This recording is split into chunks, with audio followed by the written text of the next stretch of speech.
আজকে আমি লাউ পাতা ভর্তা করব তো তার জন্য আমি কচি কচি লাউ পাতা জোগাড় করে নিয়ে এসেছি। দেখুন এগুলো ভালো করে ধুয়ে নিয়েছি।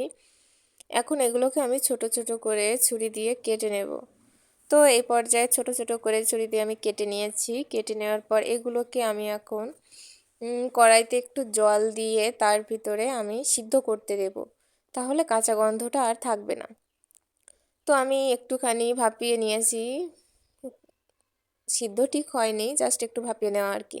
এরপর যে আমি এটাকে চুলা থেকে নামিয়ে ফেলবো, জল ঝরিয়ে নেব নামিয়ে।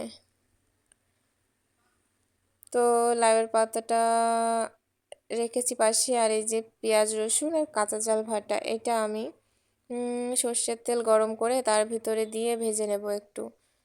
যখন ভাজা হয়ে যাবে তখন এর ভিতর ওই সেদ্ধ করা লাউয়ের পাতাটা দিয়ে দেব। লাউয়ের পাতাটা দিয়ে এর সঙ্গে ভালো করে মিশিয়ে নেব। একসঙ্গে রেখেছিলাম, এই জন্য লাউয়ের পাতাটা ছাড়াচ্ছে না কোনোভাবে। যাই হোক, পরবর্তীতে আমি এটাকে হাত দিয়ে ছাড়িয়ে দিই। এরপর যে আমি এর ভিতরে দিয়ে দেব এক এক করে লবণ আর হলুদ। অল্প করেই দেব, কারণ যদি লাগে তো পরবর্তীতে আবার দেওয়া যাবে, কিন্তু একসঙ্গে বেশি হয়ে গেলে সমস্যা হবে। যার জন্য আমি অল্প করে লবণ হলুদ দিয়ে এটাকে একটু ভাজা ভাজা করে নিয়েছি। তো দেখতে পাচ্ছেন, এবার যে আমি এটাকে নামিয়ে শিলে বেটে নেব। শিলে বেটে নেওয়ার পর এই যখন এরকম বাটা হয়ে যাবে, তারপর আমি দেখতে পাচ্ছেন কয়েকটি কাঁচা জিরে এর ভিতরে বেটে একসঙ্গে দিয়ে দেব।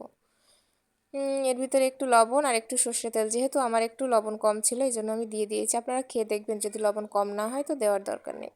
এবার জিরে বাটা আর এই সর্ষের তেল আর একটু লবণ দিয়ে ভালোভাবে সেই বাটা লাউয়ের পাতাটা মাখিয়ে নিয়েছি। মাখিয়ে নেওয়ার পর এটাকে বাটিতে তুলে নিলেই হয়ে গেল।